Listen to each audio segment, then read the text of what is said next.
नमस्ते दोस्तों, आज हम बात करेंगे एक बहुत छोटे लेकिन बहुत इंपॉर्टेंट एसी पार्ट्स के बारे में। कैपेसिटर। अगर कैपेसिटर फेल हो जाए तो कंप्रेसर स्टार्ट नहीं होता, फैन स्लो हो जाते हैं या एसी बिल्कुल बंद हो जाता है। तो चलिए समझते हैं एसी कैपेसिटर फेल होने के 7 main reasons step by step. Overheating सबसे कॉमन रीजन। सबसे पहला और सबसे कॉमन रीजन है ओवरहीटिंग। समर सीजन में आउटडोर यूनिट एक्सट्रीम हीट में काम करता है। अगर कंडेंसर कॉइल डर्टी हो, एयर फ्लो कम हो या आउटडोर यूनिट डायरेक्ट सनलाइट में हो तो कैपेसिटर पर ज़्यादा हीट लोड आ जाता है। कैपेसिटर लिमिटेड टेम्परेचर तक ही काम कर सकता है। लिमिट क्रॉस होते ही वो फूल जाते हैं, लीक करता है या ब्लास्ट भी हो सकता है। वोल्टेज फ्लक्चुएशन दूसरा मेजर रीजन है। वोल्टेज फ्लक्चुएशन इंडिया जैसे कंट्री में समर में पावर डिमांड बहुत हाई होता है।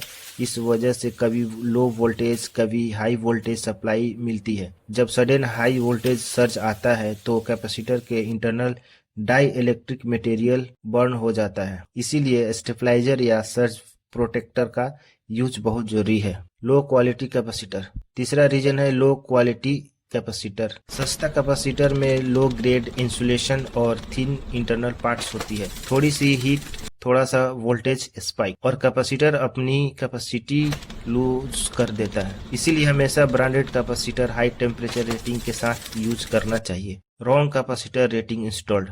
रॉन्ग कैपेसिटर रेटिंग लगाना। अगर रिक्वायर्ड माइक्रोफैराड वैल्यू से ज़्यादा या कम कैपेसिटर लगा दिया जाए तो फैन, मोटर और कंप्रेसर दोनों पर एक्स्ट्रा लोड पड़ता है। इससे मोटर ओवरहीटिंग होती है और कैपेसिटर जल्दी फेल हो जाता है। हमेशा नेम प्लेट्स के अकॉर्डिंग रेटिंग चेक करना जरूरी है। मॉइस्चर इनसाइड द कैपेसिटर पांचवा रीजन है मॉइस्चर या water entry. High humidity, rain water leakage या इम्प्रॉपर सीलिंग के कारण कैपेसिटर के अंदर मॉइस्चर चला जाता है। इससे टर्मिनल्स पर कोरोजन होता है और कैपेसिटर इंटरनली शॉर्ट सर्किट हो सकता है। मॉइस्चर डैमेज कैपेसिटर कभी रिलायबल नहीं होता। ओवरलोड ऑन कंप्रेसर और फैन मोटर छठा रीजन है कंप्रेसर या फैन मोटर ओवरलोड।